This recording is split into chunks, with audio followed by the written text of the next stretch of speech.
പരിശുദ്ധ പരമദിവ്യകാരുണ്യനാഥ, അങ്ങയെ ആരാധിക്കുവാനും അങ്ങയോടൊപ്പമായിരിക്കാനും ഈ പുതിയ ദിവസം നൽകിയതിന് നന്ദി പറയുന്നു.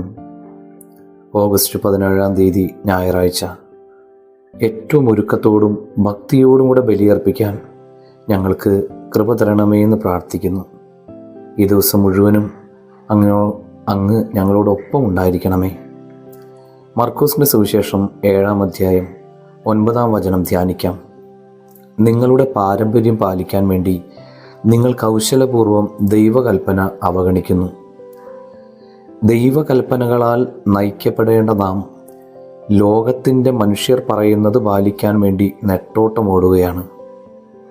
ദൈവകൽപ്പനകളെയെല്ലാം നാം മനഃപൂർവ്വം മറക്കാൻ ശ്രമിക്കുന്നു.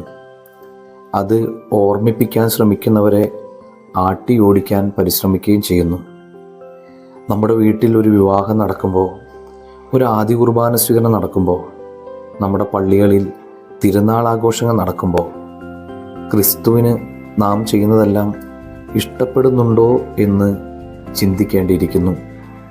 കർത്താവെ, മനുഷ്യരെ സന്തോഷിപ്പിക്കാനും സംതൃപ്തിപ്പെടുത്താനും ശ്രമിച്ച് എത്രയോ ആത്മാക്കളെയാണ് ഞങ്ങൾ നഷ്ടപ്പെടുത്തുന്നത്.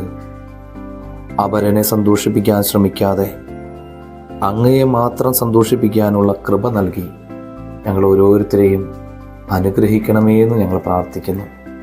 എല്ലാവർക്കും നല്ലൊരു ഞായറാഴ്ച ആശംസിക്കുന്നു. നമ്മുടെ കർത്താവ് ഈശോ മിശിഹായുടെ കൃപയും പിതാവായ ദൈവത്തിൻ്റെ സ്നേഹവും പരിശുദ്ധാത്മാവിൻ്റെ സഹവാസവും ഉണ്ടാകട്ടെ, എപ്പോഴും എപ്പോഴും എന്നേക്കും. ആമേൻ.